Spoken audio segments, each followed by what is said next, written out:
Hi everyone, and welcome to the first video of my 2023 Crossing Newfoundland by ATV video series. In July of 2023, we did a west coast trip and took the ferry from Nova Scotia to Port Aux Basques.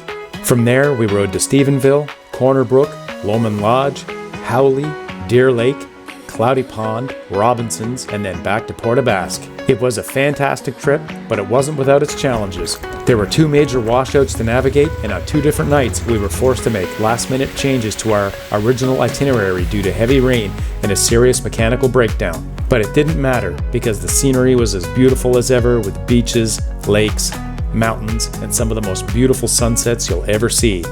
By the end of the trip, we rode over 1,200 kilometers and spent 9 days in Newfoundland, not including the ferry ride over and back. This trip is getting more and more popular. Over 2,500 ATVs and side-by-sides took the ferry to Newfoundland last year to do this trip. We were surprised at how many people we saw that were taking part in this same adventure. All of the people we stopped to talk to told us they were using my website and YouTube videos to help them plan their trip. If you're interested in planning a trip like this, go to my website, crossingnewfoundlandbyatv.com. Everything you need to know to plan this trip is there. This map and my downloadable GPS tracks you can follow will probably be your single biggest resource for planning your trip. I also have a Facebook page with many tips and up-to-date information on trail conditions, and of course my YouTube channel. There are several Newfoundland video series from past trips that you can watch to get ideas of what you're going to see and to help plan your itineraries. Creating these YouTube videos and maintaining the website is a lot of work. If you like these videos, please do me a favor and click the like and subscribe buttons. Day 1. The Newfoundland Ferry Crossing. Despite having done this trip so many times, there always seems to be that last minute organizing of gear to figure out where it's all going to go. So, lucky for us, Dwayne bought a new machine this year and he had a bit of extra space. Wow, it's a bus. This is quite an upgrade in size from the X3 that Dwayne had last year. It's the Defender Limited 6x6 with two loadout racks on the back with a pop-up tent on the top. Look at the size of the box on that thing, man. And Dwayne let Daryl and I utilize some of that space. Well, we got, like I was saying before, that's what you got right there. I like those bags you got back there. Oh, the Yeti bags? Is that what they are, Yeti? Yeah. One of the nice things about taking a side-by-side on a trip like this as opposed to an ATV is that there's extra space should somebody have a breakdown and you need to take another person along to finish the trip out, which may have happened on this trip. Unless you actually live in Newfoundland and you're planning on doing the Crossing Newfoundland by ATV trip, you're beginning your adventure with a road trip, which isn't a bad thing because you get to drive through Cape Breton on your way to the ferry terminal in North Sydney, Nova Scotia. The highway is close to the Atlantic Ocean on that drive, so there's lots of beautiful scenery to take in before you even get to the ferry itself. Since we did a west coast trip this year, that means we took the ferry that left at midnight going to Port Aux Basques rather than the one that left at 5:30 going to Argentia, because it's only a 6 or 7 hour ferry ride versus 16. So that means we arrived pretty early for our ferry crossing. But I would rather get there a lot early than 1 minute late.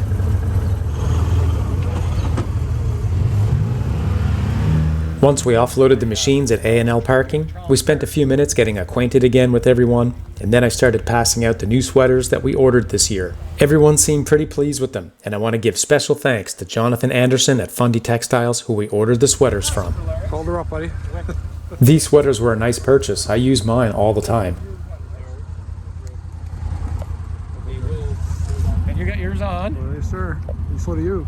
At this point, it was only about 7:30 in the evening, and we had lots of time to get ready and take our time packing our gear into the machines.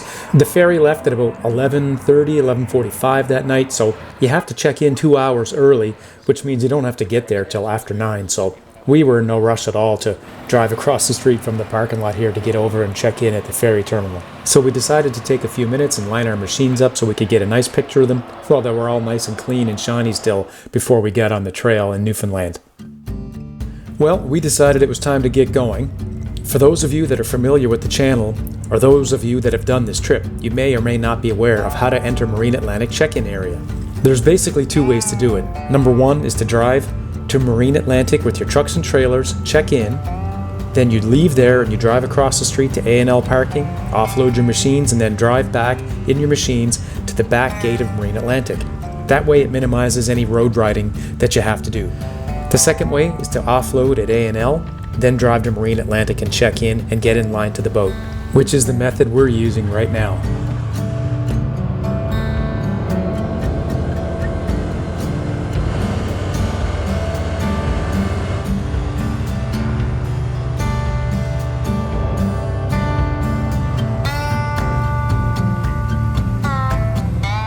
This trip isn't only the ATV trip of a lifetime. It's like Christmas for grown-ups.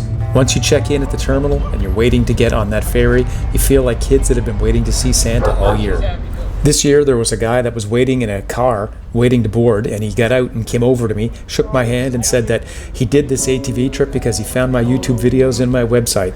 He was so grateful and he said he can't wait to do the trip again. When Kurt and I came over there last year. Well, they just announced that it's time to board the boat. And this is one of the funnest things to do of this whole trip.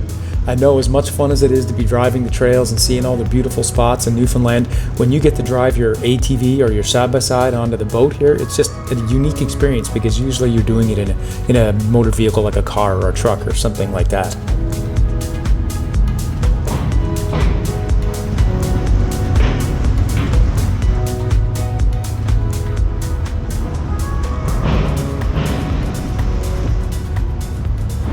Because the ferry leaves so late, we weren't up very long after we got on board. We got up early the next morning and had breakfast on the boat. Well, some of us had breakfast on the boat anyway. And it was really foggy when we pulled in. You could barely see anything. And sometimes it's like that when you pull into Port Aux Basques. But usually when you get on the trail and you're 10 kilometers up the road or so up the trail, it's nice and clear and sunny, which is pretty much what happened this day.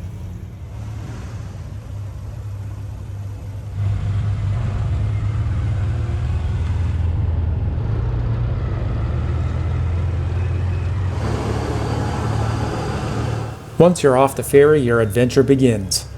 You drive through the parking lot where the normal traffic goes, but before you leave the terminal yard, there's a marked trail that you hop onto, just as all the other vehicles are leaving the area. It takes you along the side of the provincial highway, and it ends near the Irving gas station. We always pull in there and get organized before we hit the trail, and it's conveniently located across the street from the gas station. Some of the guys grabbed a coffee and so on. Daryl got his gear together, all of his camera gear. 1,000 different things to lose. And my steering was off a little bit, so Bruce took a look at my tie rods and noticed one was out a bit, so he adjusted my alignment for me. I think sometimes, Pat, you're just doing that for content. Just what? Just doing it for content.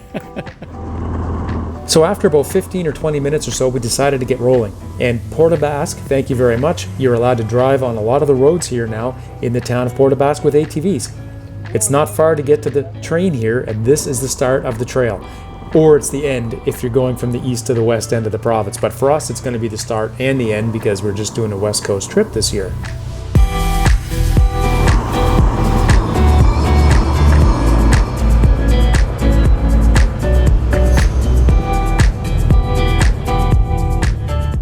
I've mentioned this in previous videos from other years, but if you haven't seen those and you're new to the channel, one of the things I love about the West Coast Tour is that as soon as you get off the boat, this is some of the scenery that you see. You're along the coast almost immediately, and there's beautiful fields, and there's ocean on one side and some beautiful lakes on the other side. I mean, you can't beat this kind of scenery.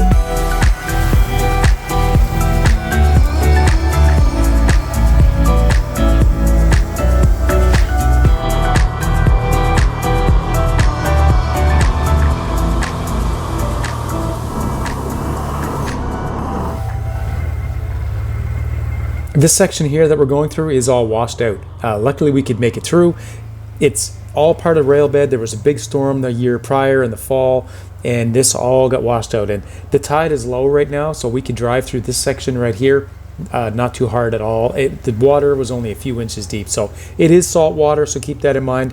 This should all be fixed by 2024, but if it's not, keep an eye on the tide. If it's deep, you're not going to want to go this way. You're going to want to go backtrack and then go up the highway. We end up having to do that, and I'll show you here in a minute.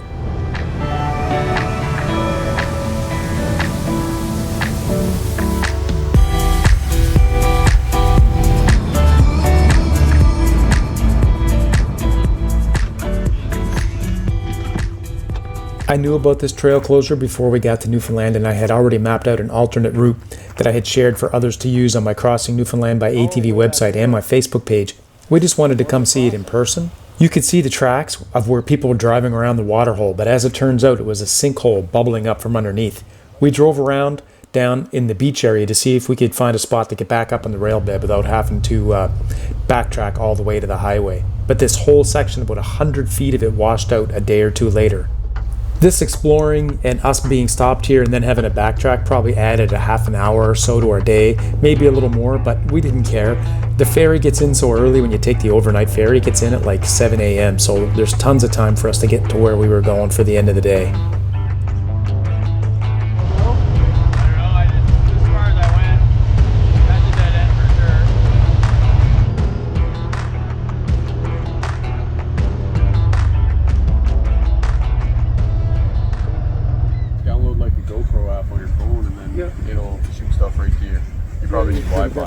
We couldn't find a way around. It's no big deal. We ended up going to this beautiful section of the beach for a few minutes and taking some nice pictures.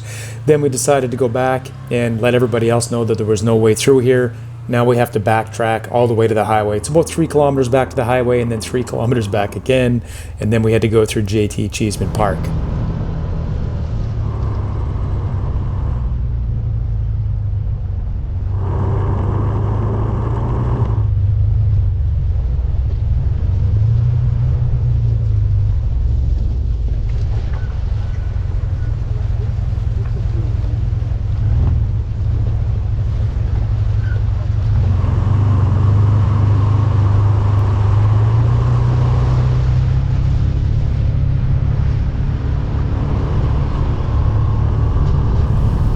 While we were backtracking, we were talking in our headsets and we were trying to decide if we wanted to go up to the tabletop or not.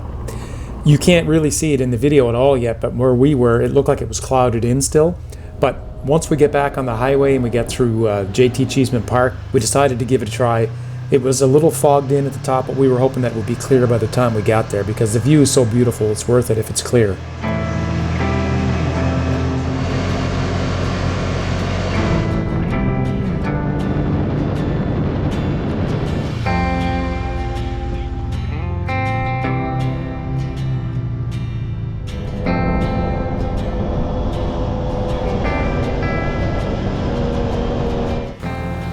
This trail that we're on now is the trail to the tabletop. It's about 5 kilometers long, it's about 3 miles, and it just progressively gets steeper and steeper until you get to the peak. And you want to be in 4-wheel drive if you have 4-wheel drive, and I don't suggest you do it without it. You probably could do it, but there are some sections where there's a lot of loose rock, and some years you just don't know how much rock is going to be on the trail, and if you start spinning around and you're really steep, you could get yourself into some trouble. So make sure you're in 4-wheel drive going up here.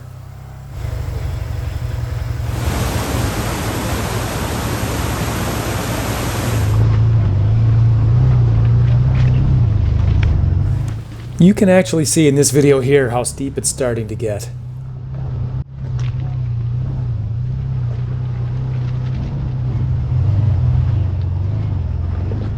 This is probably one of the steepest sections, and Bruce was trying to avoid a big rock that he didn't want to hit, and he went a little bit too far to the right, and there was some loose gravel, and it kind of pulled him like slush almost down his right tire over the edge, and he couldn't back out. So I had to get around him here and give him a little tug to get him out.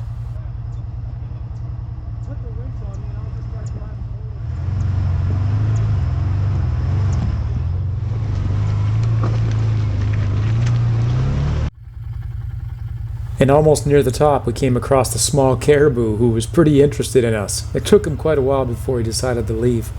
I started inching towards him really slowly because I didn't want to scare him.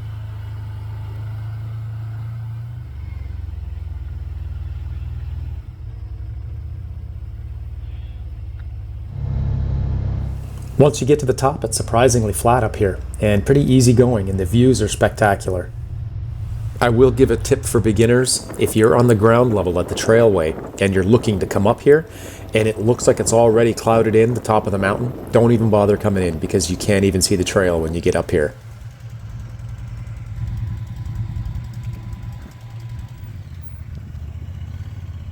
What a spot, huh? This was Josh's first trip with us. Quite a drive up. Oh yes, it's good.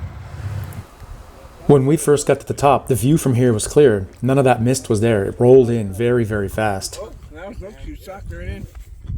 Sucked right in. It's not an active like I couldn't get it. This is normally what it looks like on a clear day from up here.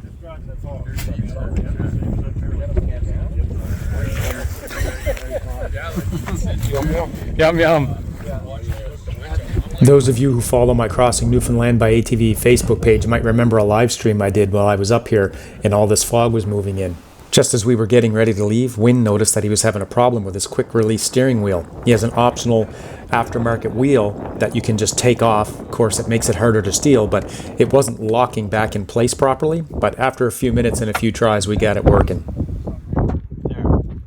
Oh, there you go.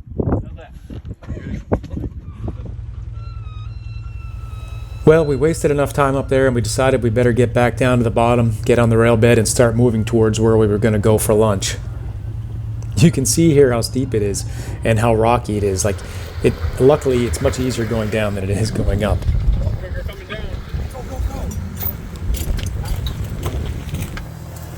Get used to that view if you haven't done this trip before. There's a lot of sections where there's alder that's growing up quite tall and several sections of the trail, especially on the west coast. Instead of stopping at the bridge, underneath the bridge where we normally go, we decided to find a new place this year, and actually, we didn't have to drive too far before we found this little hidden gem.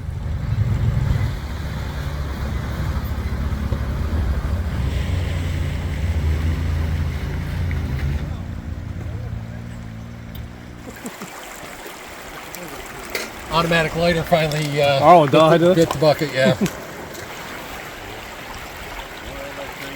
Is there any ticks in Newfoundland? Yeah, I'm not sure how bad, but there are. Yeah, Bruce says You don't see too many, but yes, there are. You can always count on the Lake brothers to bring an awesome selection of meats and cheeses along on these trips. Dwayne brought his gas grill, which is great as well, because it's nice to be able to cook something up on the trail for lunch. Well, his window was at a different angle than mine. He's looking through here still. Just do there, yeah. Same thing is fine. Can't see. Again, we decided we better get going. We've wasted enough time, I guess. We have a very big day today, by the way. I haven't mentioned that this day is 125 miles or 200 kilometers. So we decided we should probably put some serious miles behind us before we stop for a break again.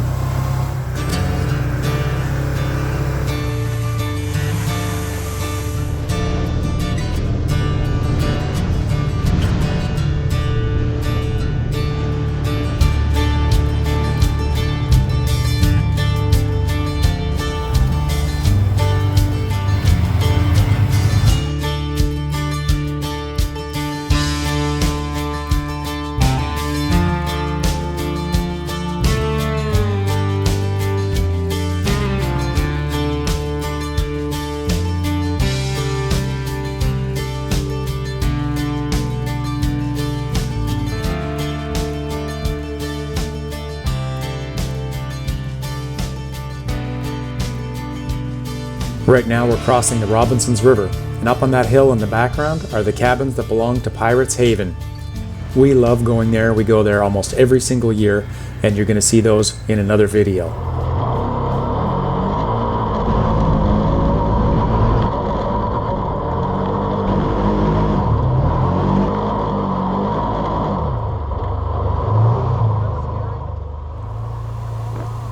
I've done that Sandhill Challenge several times and I've never had a problem.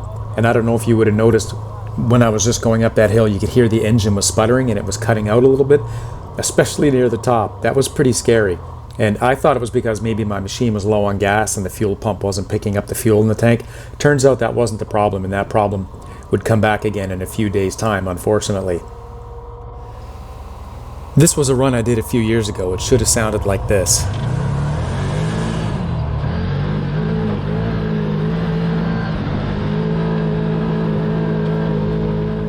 And then there was that time that Howie was just chomping at the bit to take his new Honda Talon up there.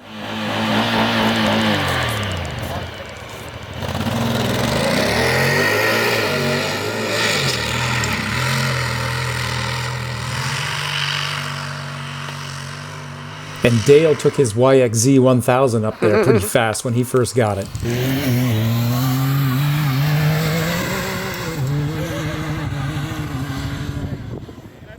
That's got to be a record. I don't think we've timed anybody actually going up the sandhill, but I'm pretty sure that probably was a record. And once you get to the sandhill, you're not too far away from Stephenville crossing. Sometimes if you need it, you can get gas there, and on the way you have to go through these beautiful beaches. You don't have to go through them. We usually do just because it's so pretty through there. You can ride the rail bed if you want instead, but I don't know why you would. And we really lucked out because our first day was gorgeous. All this sun, it was fantastic, especially for going up to the top of the mountain and then coming along here in Stephenville and stopping at the beach. A sunny day makes all the difference here.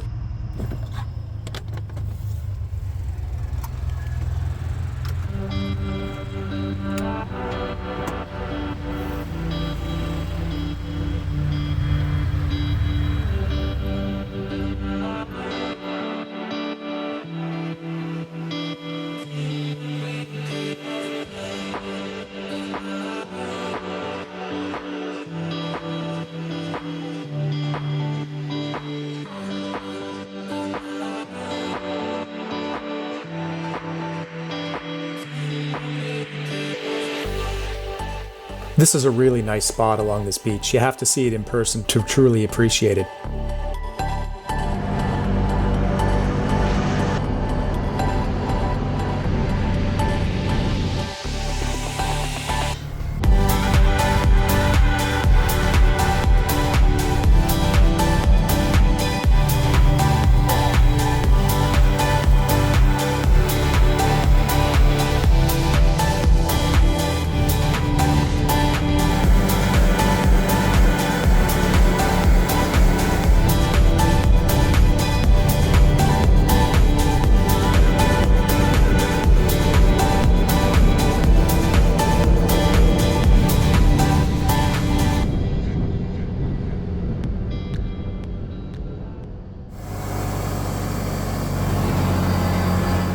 For those of you that are new viewers, this is probably a good time to bring up the fact that you are allowed to drive ATVs and side-by-sides on any road in Newfoundland up to 1 kilometer to get to a trailhead, gas station, etc., and that includes the provincial highways.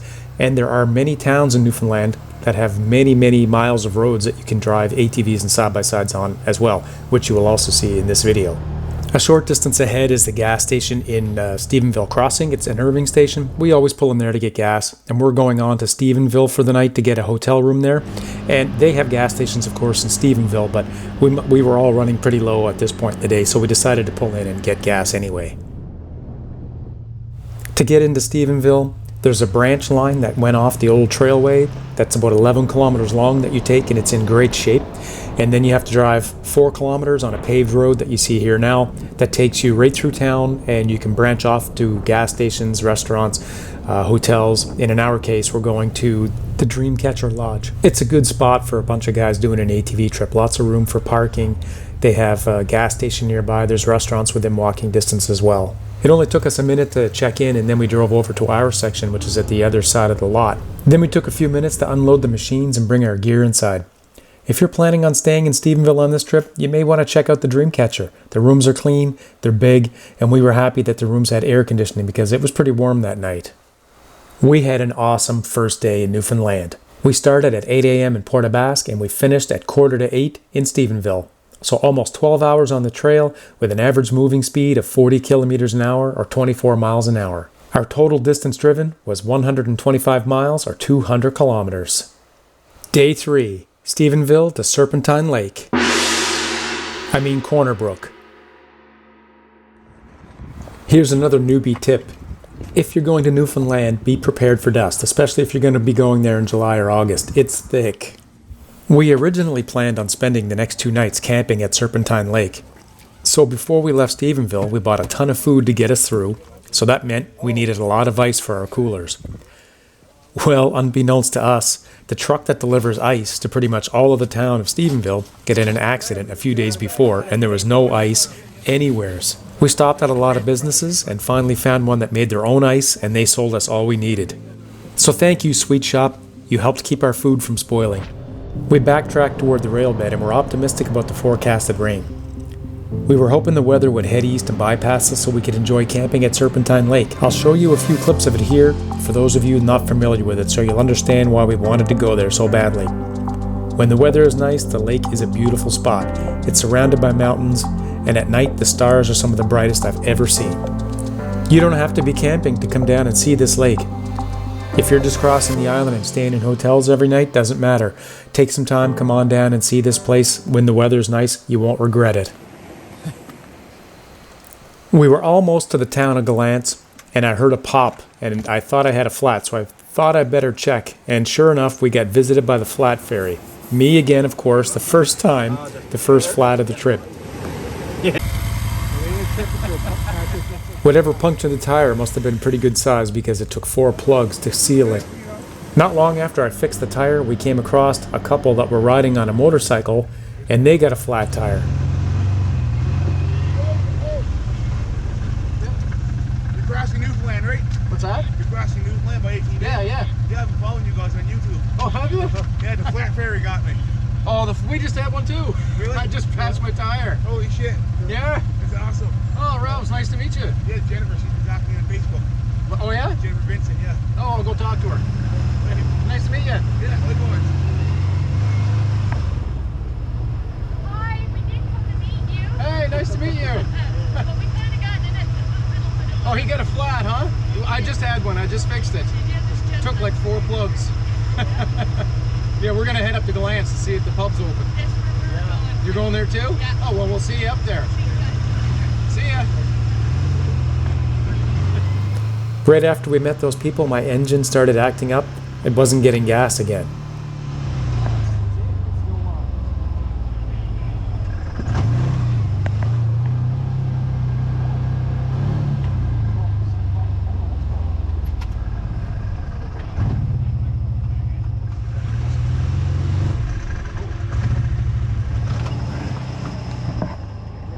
Yeah, it's weird that it's not throwing. It's not even throwing an engine code or anything. Try it. So Yeah, try it. something went wrong for a second. Yeah.